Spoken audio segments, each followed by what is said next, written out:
Welcome to the Trainer Talk, where we discuss topics related to health and fitness to help you gain back control of your health and fitness and become the absolute best version of yourself physically and mentally.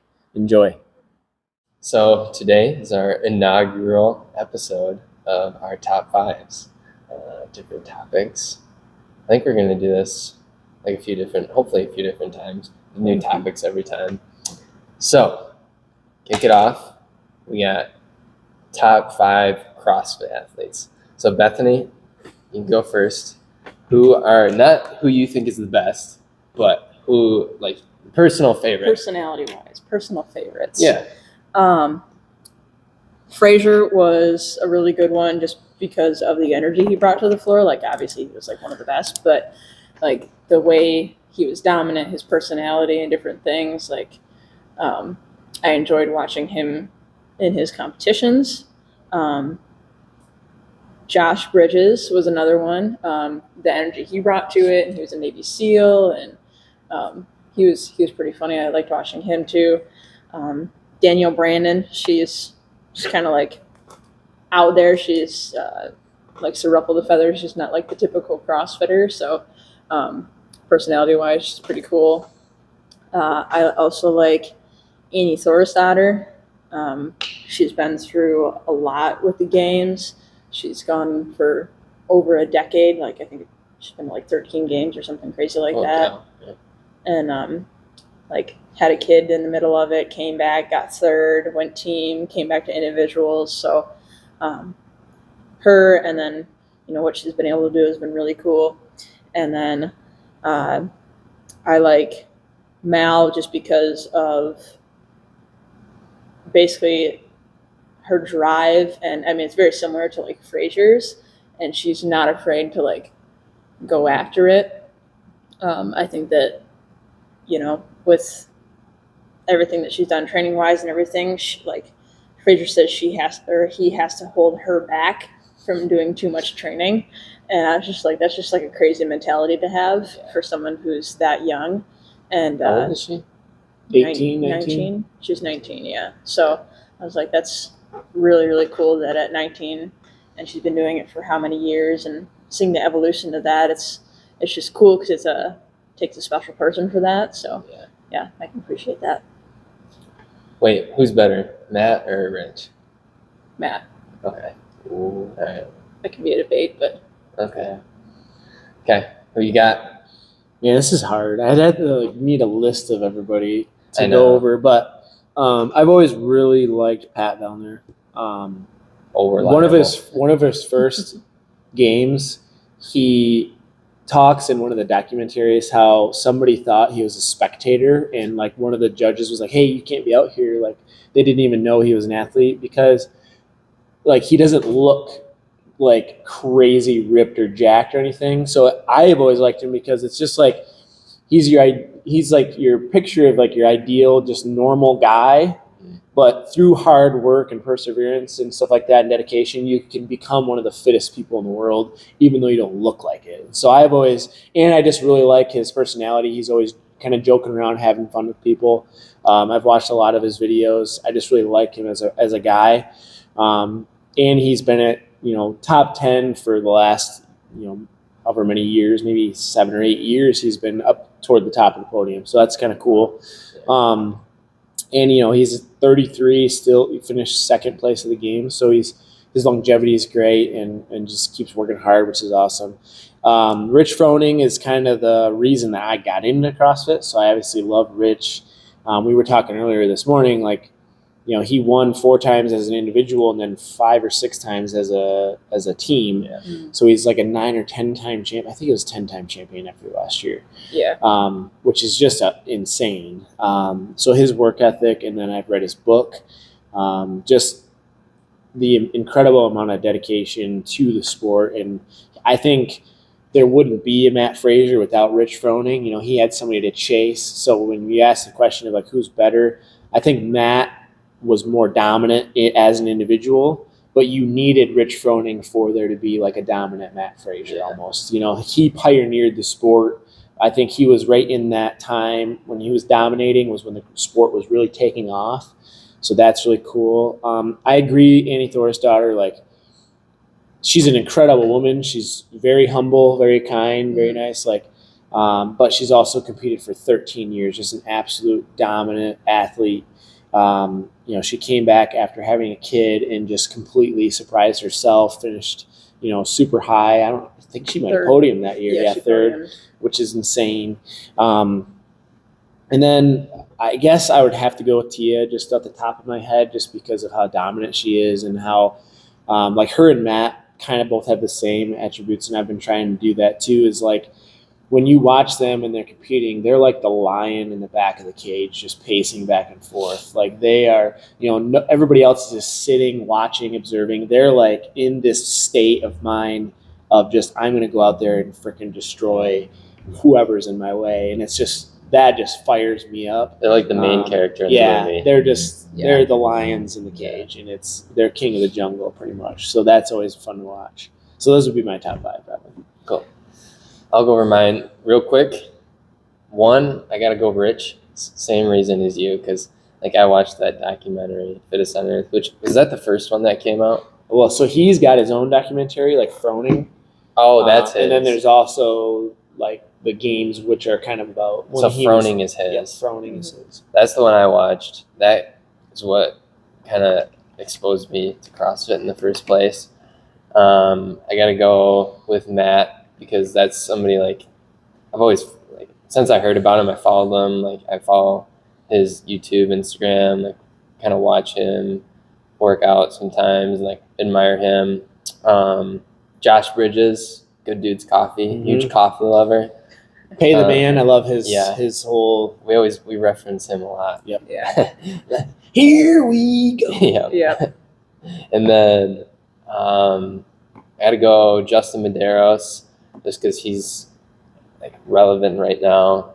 And basically, since I started, he's kind of been, I guess not this year, but recently he's been towards the top. Yep. Yeah. And then probably Mal O'Brien, because I liked how well she held out of this year's games. Mm-hmm. And I was kind of looking at that post, like, how she put her mental health first. Like, she has her priorities straight, and I kind of admired that about her. So I thought that was cool. I think that's 5. Yep. That's What's it. next? Next, we got top 5 workouts that you hate. Not the ones that you like. Top 5 worst workouts. Yes, top 5 worst workouts you have. First one, we have a mutual one. It was a partner workout.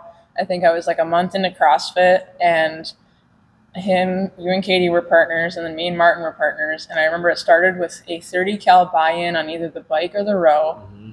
And then you had to cash out with whatever one you didn't do for 30. I think it was 40 cals for the guys, but 30 for girls. And then it was like 3 different parts. Like, one was like wall balls and something else. And then there was like, I remember the dumbbell step overs. Yep. Dumbbell step overs, I remember. Dumbbell snatches was one of them. Yep. And there's like a bunch of different things, but I remember laying on the ground afterwards for like 10 minutes. Yeah, it was like 35, 40-minute workout. It was, I agree. That was one of my top 5 as well. And then 22.2 was a bad one. The ladder goes up from 1 up to 10 and then back down to 1 in a 10-minute time cap. Get as much as you can done, basically, of deadlifts and bar facing burpees. I remember looking at the clock, and I think I was 2.5 minutes into the round of 6, and I was like, this is going to be a bad one. And I remember that at the end of it, it was just laying there, and wow. It hurt a lot. Then there's like basically any workout with bikes and wall balls. Like, there's been handfuls of them where like it just feels like your legs have nothing left at the end of it. Oh, thrusters and bar facing burpees. There was one of them that we did as a prep for like the open. Mm-hmm. That was like an old open workout, and it was thrusters and bar facing burpees. That one was rough. And then workout, there was a competition where it was I don't even remember the whole rep scheme, but it was like 10 minutes between me and Caitlin, and it started off with like deadlifts, and then it went to like hang cleans, and there was like, you had to do partner bar facing burpees each one, and then it ended with thrusters. That one was really hard after doing 2 workouts before that. That was pretty rough. And then I guess the last one would be Murph. I mean, that's in top 5. The first 2 years I did it they were really rough. This year wasn't as bad. I think we prepared better for it. But yeah, the first 2 years were just pretty rough at that one. Yeah. So for me, the partner workout that she mentioned was a rough one. There's a workout at the Michigan Throwdown that me and Martin did, and it started out with like 100 wall balls. That was the buy-in for the workout, and then it had like single arm kettlebell snatches, box jump overs. There were some other things in there. I can't remember exactly what it was, and then it had ring muscle ups at the end. And I remember just not, like, my body wasn't even functioning, and I was just trying to jump over the box and trying to swing the kettlebell. I remember my hand was busted open and it was bleeding, and the kettlebell was like slipping out of my hand, and I was just trying to finish it. And I got through all the work part, and then I ended up getting like 2 or 3 ring muscle ups somehow. And I just remember like laying on the floor, and they're like, "You got to move for the next heat to come out." And I, didn't want to move. That was definitely a hard one.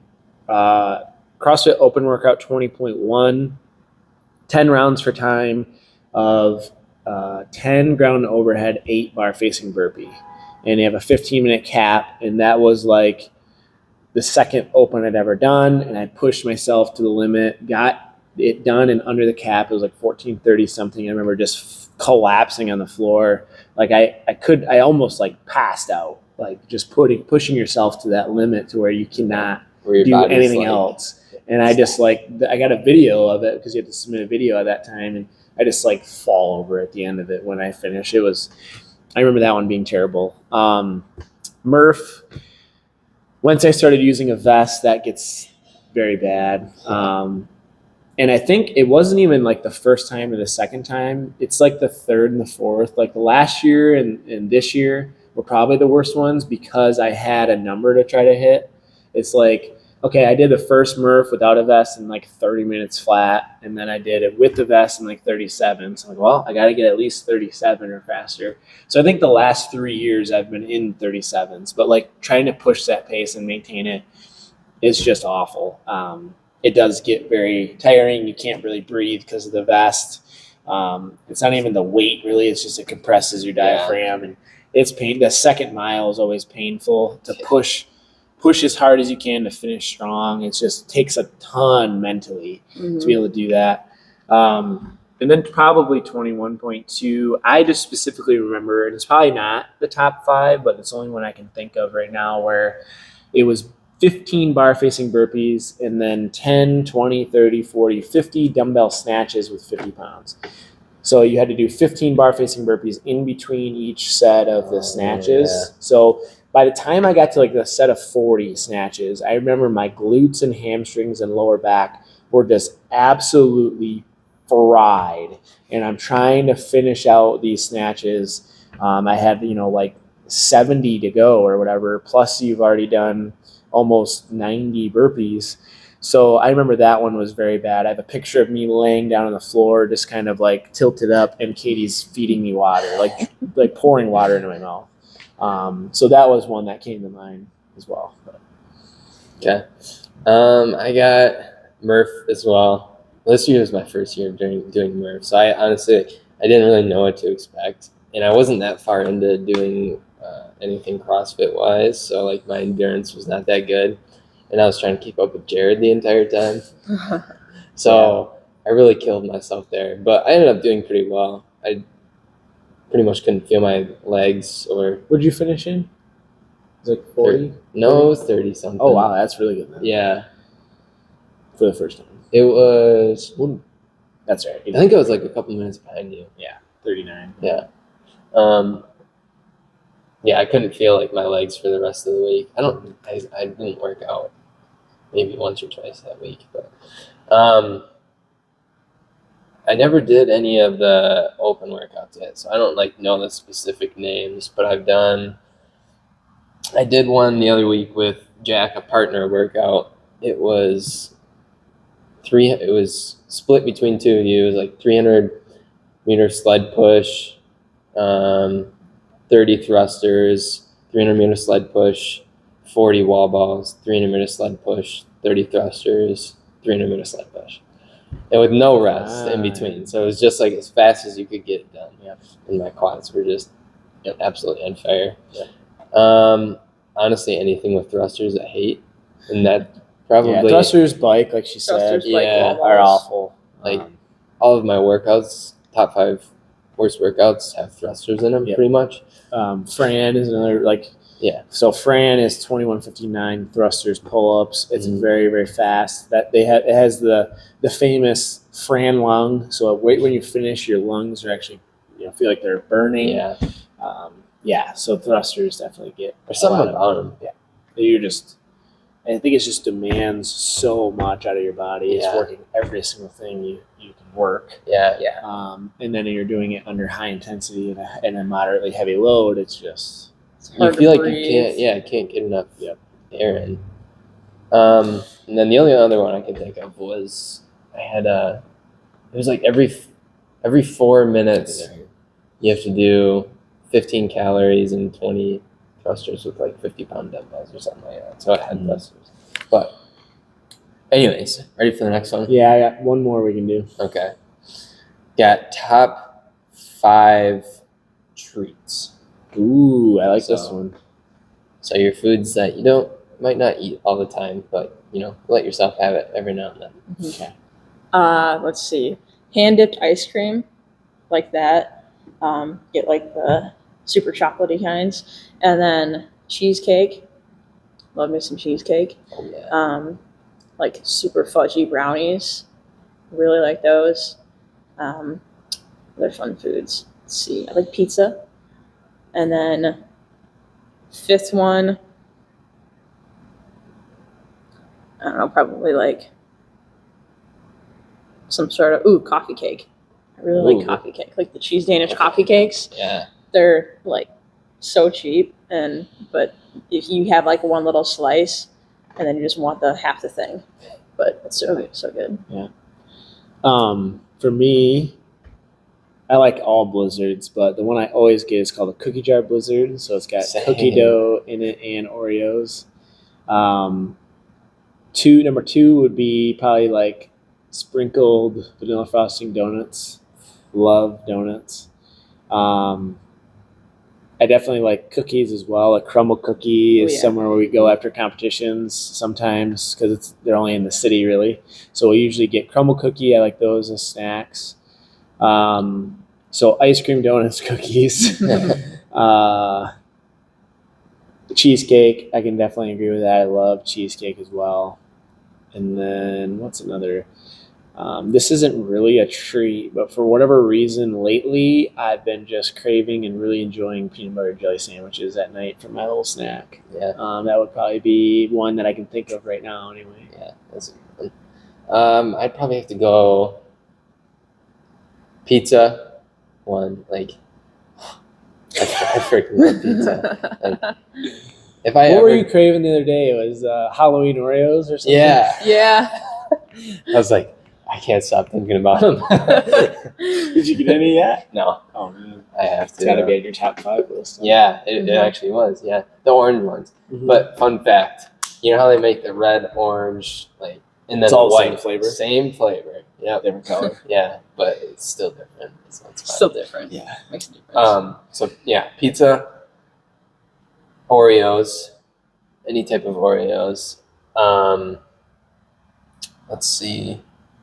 I guess I'd probably have to put ice cream on there too. Like I also like the cookie jar. Yeah. A big bowl of cereal. Ooh, Yeah. I love cereal too. Actually, Yeah. I could agree with that. Yeah, like I find it funny how some people eat it. Cereal is literally a dessert. Yeah. People don't realize that. Yeah. Like It's full of sugar. I think like eating Cheerios is healthy. It's advertised as cholesterol lowering, but it's not healthy. Okay. I used to do Cereal that. is dessert. Yeah, it is. It's all sugar. Like some With good you- cinnamon toast I mean, crunch. you could The you Kashi could Golean's my favorite. you can though. enrich a cake with vitamins. It doesn't make it healthy. Yeah. It's like Yeah. Yeah. So yeah, cereal specifically probably. That's probably I really like Frosted Flakes or Reese's. The Reese's one. So Fruit Loops with marshmallows. Oh, wow! You went to the child. You went over the top with the marshmallows. I know. And I couldn't even eat it. Yeah. And then how many is that? 3? I think 3 or 4. Yeah. 4. All right, one more. Pecan pie. That has different one. Okay. yeah. Like I don't know if it's just pecan pie, but it has like the really sweet, savory sauce on top. The little pieces of pecans Gotcha. that you usually get at Thanksgiving. Yeah. That's the favorite. Right? Yeah. Oh, that's good. What's another one? Maybe we have time for one more really quick. Okay. We got top 5 hobbies Ooh, okay. outside I'll go of first. working out. Other than working out, yeah, my passion is actually riding dirt bikes. So I've been riding dirt bikes since I was 4, 4-wheelers and dirt bikes. But this is like the second summer, I think, or maybe the third summer since I haven't owned like a big bike for riding since I was like 4. I still have a little pit bike that I ride around a lot, but that's definitely my number one passion. Hunting and just kind of like staying in our cabin in general, just getting outside is kind of a hobby. So there we do hunting and riding and stuff like that, camping. I would say other than that, man, I think just getting outdoors in general is sort of like playing cornhole and like getting together with family and friends. I definitely enjoy that. Camping trips, stuff like that. Bike rides. Yeah, to be honest, we only have like time for a select few hobbies. Yeah, there's not a whole lot of different hobbies that you can really do. Golfing, that's another big one. Me and Katie have been playing a lot of golf, and then going for rides on the side-by-side too. So pretty much anything outdoors. Do you watch a lot of movies? Yes, that is definitely one of my top 5 hobbies. Yeah. Is I'm a huge movie guy. So I love animated movies, Marvel movies, and then I like comedies, obviously. Because I'm always quoting movies. Yeah, that's what I was about to say. Yeah. So those would probably be my top 5 for sure. Yeah. So yeah, aside from the outdoors stuff and the activity stuff, movies for sure. Movies. Yeah, like I like watching movies, like older movies, new ones, kind of from any genre. Besides scary movies, I do not watch scary movies. I don't care if they're good or if they're classics. I watch a few and they're not my thing. Golfing, kind of like, I mean, I've gone mini golfing, which not really a hobby, but I now have a set of golf clubs, so that's, I guess, considered a hobby at this point. And then the other one would be cooking, so like trying different recipes, new recipes, different things like that. I enjoy cooking, trying out new things there. Kind of like the same with Taylor. Like I like getting outside, especially like summertime, or just like trying to find fun things to do outside, like cornhole or bonfires, or just doing something, going for hikes or something like that. Man, fourth one would be. I know it's tough. I mean, I read books. Yeah, that's definitely a hobby. Occasionally, yeah. So I mean, that'd be kind of a hobby there. Yeah, it's like basically just things you enjoy outside of work. Honestly. Right. Yeah. Okay, what's your 5? I probably have to go with sports as my number one. Just watching sports, like whether it's just going to like high school games, like I like going to the Sandusky's high school football games. I try to get to. I'm a Michigan State fan, so I try to get to one of their games a year. Mostly football, like I told you. I think I told you last Saturday. I literally spent from like noon to 5 sitting on my couch watching football, which probably isn't great for me. Eyes hurt a little bit after that, but body probably hurt too. You got to do what you got to do to get the football in. Other than sports, being outside, hunting, fishing, outdoor activities, just took up mountain biking. Oh yeah. getting your bike. Yep, between like distance, and I've been going to a few trails there too. So, I would say reading used to not be one of my hobbies, but started to do a little bit more personal development, and reading has been a product of that. Not always necessarily educational or informational books. Sometimes I just read for like enjoyment. Right. I was gonna say we don't have a lot of time for anything else.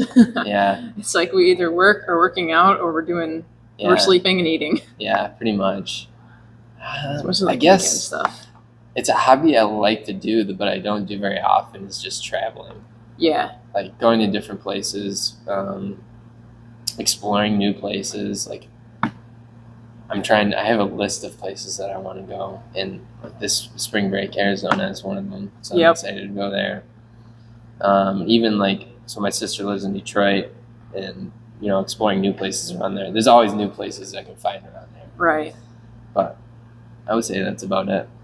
Yeah, just going different places, and that's definitely part of it. I enjoy that too, just getting those new experiences and trying out some different things. Yep. Yeah. Thanks again for tuning in to the Trainer Talk. If you are ready to gain back control of your health and fitness, we would love to sit down and chat with you to see if we can put together a plan for you. All you have to do is head to taylorhutchinsonfitness.net and book a free consult. Again, make sure you like and subscribe if you like the video, and hopefully we'll see you soon.